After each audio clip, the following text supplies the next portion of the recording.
So now we will move on next topic, which is also final account, but it is on but that final account of, but that final accounts of cooperative societies.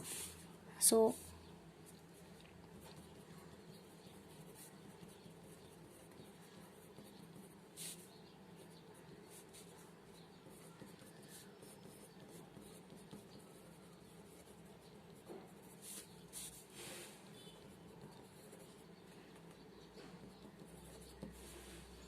okay, what is mean by cooperative society? Tell me, what is mean by cooperative society? पता है ना cooperative society what is mean bye? उसके word में ही meaning छुपा है, cooperate. It means come together and work, है ना.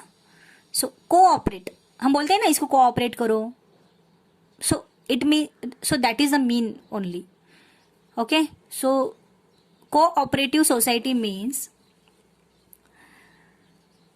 there are very kinds of society. There are very types of societies like consumer cooperative societies, credit and thrift societies, housing societies, है ना. हमको पता है ना, कोऑपरेटिव बैंक्स होते हैं, कोऑपरेटिव सोसाइटीज होती है, हाउसिंग कोऑपरेटिव सोसाइटीज होती है. सो इट मीन्स कि ये कोऑपरेटिव सोसाइटीज जो होती है वो कैसे क्रिएट होती है, वो कैसे इस्टेब्लिश हुई. सो it means that it is objective that the promotion of economic interest of its members in accordance with cooperative principles, or a society formed with object of facilitating the functioning of such a society may be registered under the appropriate act. Let me show the book so you will get exactly on it. मैं आपको PDF भी भेज दूंगी इसके. तो बहुत ही interesting meaning और हमारे दिमाग में बैठ जाए ऐसा दिया है यहाँ पे. So that is why I did not make any my own meaning और anything. There are different kinds of societies, जैसे कि कंज्यूमर, क्रेडिट और thrift, housing societies and the like. The primary law governing the formation and functioning of this cooperative society. Primary law क्या था? ये societies को formation करने का, ये सोसाइटीज को क्रिएट करने का प्राइमरी लॉ था of any cooperative society in the general cooperative societies act 1912. क्या है सोसाइटी एक्ट? क्या है cooperative society act 1912? Just remember it, just keep it in mind. Cooperative societies act 1912. Okay. Certain states having also pass their own laws. बहुत सारे states ने उनके खुद के लॉ बना लिए हैं कोऑपरेटिव सोसाइटी को लेकर, कोऑपरेटिव सोसाइटी का फॉर्मेशन को लेकर, है ना. तो उनके फंक्शंस कैसे, वो कैसे काम करेंगे cooperative societies, how they will work, how they will functioning on their own, है ना. बिकॉज उनके खुद के राइट्स होते हैं according as per their, they have to follow the guidelines और rules and regulations as per the cooperative societies act. So वो act भी थोड़े से ऐसे रिजिड नहीं होने चाहिए, फ्लेक्सिबल होने चाहिए वो एक्ट्स भी, है ना. So that is we can take examples in Maharashtra. So cooperative act in force in Maharashtra state in the Maharashtra cooperative societies act 1960. So हमारा महाराष्ट्र जब इंडिपेंडेंट स्टेट हुआ 1960s में, that time the cooperative societies act had form, cooperative societies act form supported by situated rules, है ना. मैंने बोला ना आपको कि cooperative as per cooperative societies act के तहत हम लोगों को वो कोऑपरेटिव सोसाइटीज को उनके रूल्स एंड रेगुलेशंस फॉलो करने होते हैं. The exact nature and scope of accounting would therefore depend on the nature of its business, है ना. So it just depends on their business. So आप क्या कर रहे हो, are you it is your, if it is your housing society, so you will so it will be different rules as compared to the cooperative bank rules, है ना. cooperative consumer cooperative societies rules. So there are different kinds of rules. It depends on what business you are doing under the cooperative society. Okay, but a society which is proclaimed as its objective, society means what? Society means what? Its objective that promotion of economic interest of its members in accordance with cooperative principle or society formed with object of facilitating the functioning of such a society may be registered under the appropriate act, है ना. On the proper registration. देखो, आपने कोई society form किया, आपने कोई society का formation किया, cooperative society. Suppose cooperative society means what, 2 या फिर उससे ज्यादा, उसके मेंबर्स भी हम लोग आगे डिस्कस करेंगे कि कितने मेंबर्स होने चाहिए. सो कोऑपरेटिव सोसाइटी में जब लोग इकट्ठा आते हैं, the peoples comes together and form their society. So they had to register their society, they had to register their firm in the particular cooperative societies office, है ना, particular cooperative societies act,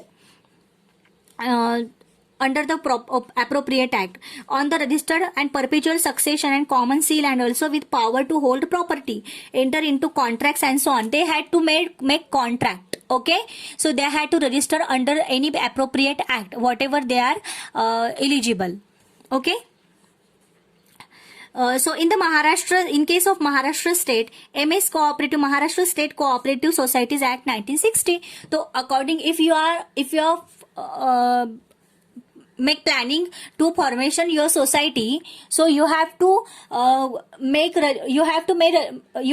registration under the Maharashtra Cooperative Societies Act 1960. Okay. Also provides for compulsory audit by the registrar of cooperative societies. Registrar भी उन्हें provide करना, compulsory registrar provide करना होता है. What is the function of registrar? For audit only, है ना. सो audit करने के लिए कि कामकाज कैसा चल रहा है, कोई कुछ कोई कुछ फ्रॉड तो नहीं कर रहा है वो, because everyone investing in the society, है ना. So people are investing in the society, people are investing money or any assets, है ना. तो that is why they have to make audit for proper functioning of financial data, है ना. So that is why. ठीक है, तो duly authorise by him. ठीक है. Property and funds of register, मैंने बोला ना, property and funds of registered cooperative societies are very important for both accounting and auditing purposes. Accounting करने के लिए भी और ऑडिटिंग पर्पज है. Audit means what, check every financial data, है ना. So everything auditor check everything regarding जो भी रिलेटेड हो, फाइनेंशियल डेटा से रिलेटेड सब वो चेक करता है. तो that is why property and funds, आपने कितना सोसाइटी में फंड इन्वेस्ट किया, आपने कितना प्रॉपर्टी इन्वेस्ट किया, वो आपको you have to mention in the while you are registering, you have to just mention there कि आपने कितना प्रॉपर्टी इन्वेस्ट किया एंड कितना फंड इन्वेस्ट किया, because it is very very important for what, accounting and auditing purposes. Okay.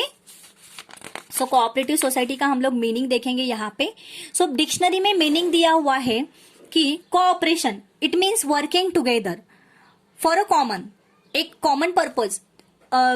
कोई लोगों का, समझो 10 लोग हैं और उनका मेन पर्पज क्या है, उनका एक ही पर्पज होना चाहिए कि हम लोगों को फ्री में या फिर कोई कम कंसेशन, मतलब कुछ कंसेशन करके हमें राशन मिलना चाहिए. So they will come together and work on it, है ना. सो there are people who come together for a common purpose. Okay, it is called cooperation. Cooperation का मतलब ये होता है. So cooperative societies are organizations. They are organization formed to take the benefits of cooperation, है ना. So क्या होता है, कोऑपरेटिव सोसाइटी अगर फॉर्म किया तो एक तो उनका जो पर्पस होता है वो सेम होता है, सबका कॉमन पर्पस होता है वो कोऑपरेटिव सोसाइटी फॉर्म करने का. सो दैट इज वाई उनको कोऑपरेट करने में आसानी होती है. उनका कुछ खुद का मतलब नहीं होता है कि अरे हाँ मुझे तो ये करना है. सबका ऑब्जेक्ट एक ही होता है, ऑब्जेक्टिव उनका एक ही होता है, उद्देश्य उनका एक ही होता है. That is why they come together, है ना. एंड उनको कोऑपरेटिव करने में आसानी होती है. So these cooperative societies are democratic self governing bodies, है ना. वो सेल्फ गवर्निंग बॉडीज होती है, उनके खुद के रूल, मतलब वो खुद रूल बनाते हैं, but not beyond cooperative societies act. Okay. So they are democratic as they are managed by the managing committee.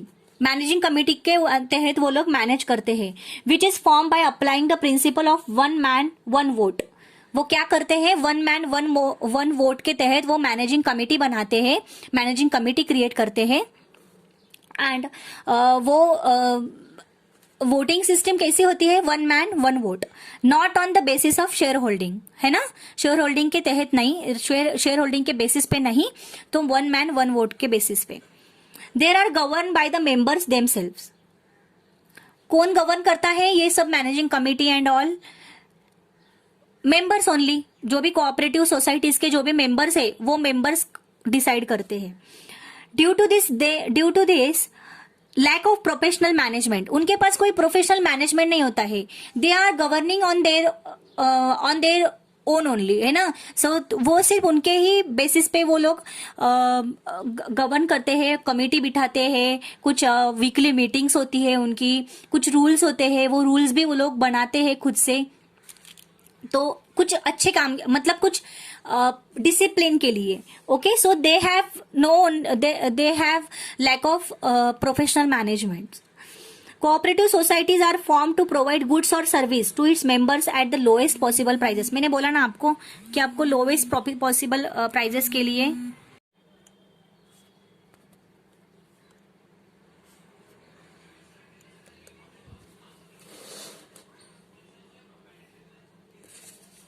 Okay, sorry guys, थोड़ा टेक्निकल प्रॉब्लम आ गया था। हाँ, तो मैं क्या बोल रही थी, registering the society, sorry, cooperative societies are formed to provide goods or services to its members at the lowest possible prices. cooperative societies क्या करती हैं, प्रोवाइड करती है क्या, goods and services, for what, at the lowest prices, कम price में वो goods and services provide कर देती है cooperative societies for their members. Okay, each cooperative society has to register under the cooperative societies act. हर cooperative society, every cooperative society has to register in the respective cooperative societies act, okay, of the concern state. ठीक है, in Maharashtra cooperative societies are form and register. Cooperative societies बहुत सारे हैं और register भी किए हुए हैं under the Maharashtra cooperative societies act 1960, है ना। And they have their own rules and regulations which are known as bylaws. क्या बोलते हैं उसको, if a particular society has their own rules and own regulations, that is called bylaws। क्या बोलते हैं उसको, bylaws। while registering the society, जब हम लोग रजिस्टरिंग सोसाइटीज रजिस्टर करते हैं सोसाइटी को, these bylaws need to approved by the concerned authority। And ये जो बाय लॉज है वो अप्रूव करने पड़ते हैं, कहाँ से, कंसर्न अथॉरिटी से, है ना। जो भी अथॉरिटीज होती है, रिस्पेक्टेड अथॉरिटीज बाय लॉ और anything related to cooperative societies act, है ना, तो उनसे वो क्या करनी पड़ती है, अप्रूव कर लेनी पड़ती है। सो क्या होता है, इससे क्या एक बेनिफिट हो जाता है कि कोई मतलब कुछ मोनोपोली ना हो वो लॉ कुछ रूल्स के, है ना। कोई क्या करता है कि बहुत सारे रिस्ट्रिक्शंस डाल देते हैं वो लोग सोसाइटी पे, तो वो मेंबर्स क्या हो जाते हैं, थोड़े से इरिटेट हो जाते हैं। So they should not feel irritated और they should feel freely, they should follow their rules freely, happily. So that is why these kind of approval should be necessary. Okay, this kind of approvals are necessary. So everything, देखो कोई भी rule भी बनाया होगा तो वो rule अच्छे के लिए होते हैं, है ना। So it's not like that कि ये रूल बनाया है तो ये हम पे थोपा जा रहा है। सो ये रूल थोपा ना जाए, दैट इज वाई वो रूल में थोड़ी सी कुछ फ्लेक्सिबिलिटी होनी चाहिए। रूल्स अच्छे काम, डिसिप्लिन के लिए बनाया है क्या, सो ये चेक करने के लिए these approvals are necessary. Okay, section number 2 clause 9 क्या बोलता है, consumer society means, what is mean by consumer society means a society the object which, उनका ऑब्जेक्टिव क्या होना चाहिए कि प्रोसीजर और processing the and distribution of goods और the performance of the services for its members as also customers. ठीक है, ये कुछ इतना कुछ इंपॉर्टेंट नहीं है। Just consumer society means what, उनका ऑब्जेक्ट क्या रहता है कि गुड्स एंड सर्विसेज कंज्यूमर को लोएस्ट प्राइस में दिया जाए, है ना। Distribution among its members and customers, है ना। Proportion prescribe by rules and और by laws, or by laws of the society of the profits occurring from such procurement, production or processing and distribution. Okay, these things you can read it. Resource society means what? A society, the object which is obtaining for its members of credit, goods or services required by them. Okay, ठीक है. Cooperative legislation, you can read it, it's not important. Consumers cooperative societies, इसके कुछ उन्होंने कुछ meaning दिया हुआ है. Books of accounts for cooperative societies.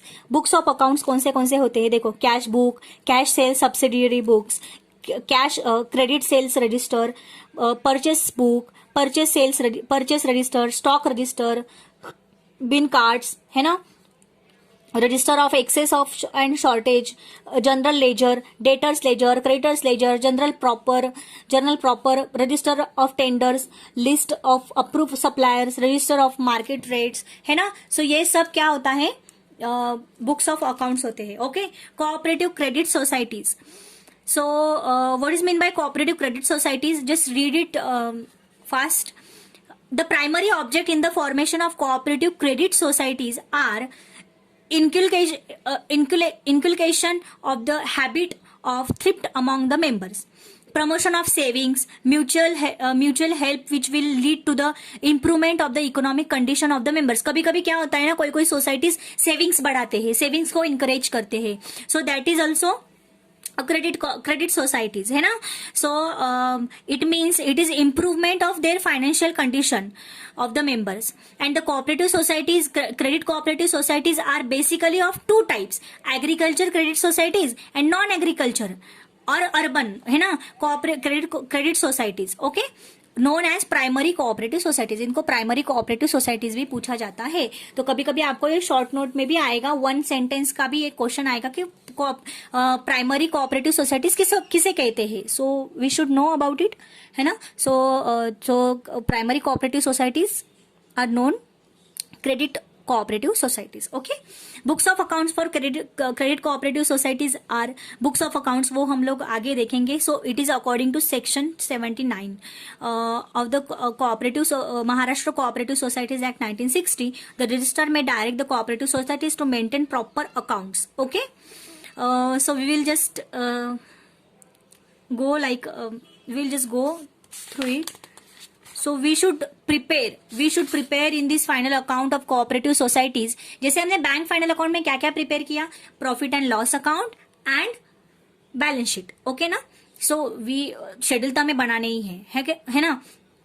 But यहाँ पे इन द कोऑपरेटिव सोसाइटीज में जब हम फाइनल अकाउंट कोऑपरेटिव सोसाइटीज का जब हम प्रिपेयर करेंगे, so we have to prepare profit and loss account and receipt and payments account. Okay, so there are we just profit and loss account, balance sheet we have to just we have to just prepare.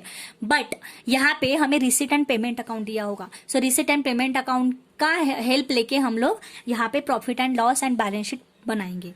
Okay, सो जैसे वहां पे bank final account में हमें trial balance दिया था, सो यहाँ पे हमें रिसिट एंड पेमेंट अकाउंट दिया होगा. सो on the basis of receipt and payment account we have to prepare profit and loss account and balance sheet.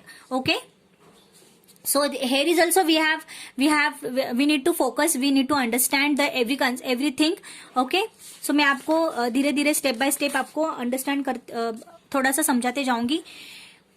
In the bank final account we will prepare form A and form B, right? Form A में क्या होता था? Obviously balance sheet.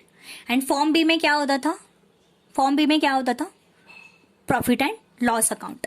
So here we have to prepare form N. क्या prepare करना है? Form N. There regulation act is different, here regulation act is different, है ना. वहां पे हमें फाइनल अकाउंट प्रिपेयर करना पड़ता था according as per the banking regulation act 1949.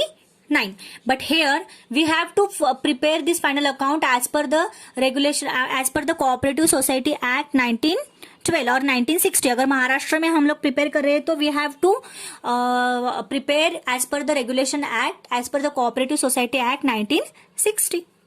Okay. So here we have to mention here form N हम लोग बनाएंगे. फॉर्म एन में प्रॉफिट एंड लॉस अकाउंट दिया होगा, receipt and profit and loss account दिया होगा कोऑपरेटिव सोसाइटी का. Okay, so these are formats की expenditure and income. Expenditure and income, expenditure में क्या क्या आएगा और इनकम में क्या क्या आएगा. So we will go through it. And form N में balance sheet, again form N में, बट यहाँ पे clause A and clause B. Okay, clause A and clause B यहाँ पे मेंशन करना जरूरी है. Form N. ओके, तो यहाँ पे लाइबिलिटीज और यहाँ पे एसेट्स होंगे एज इट इज, हमें पता है वो. Okay, so let's just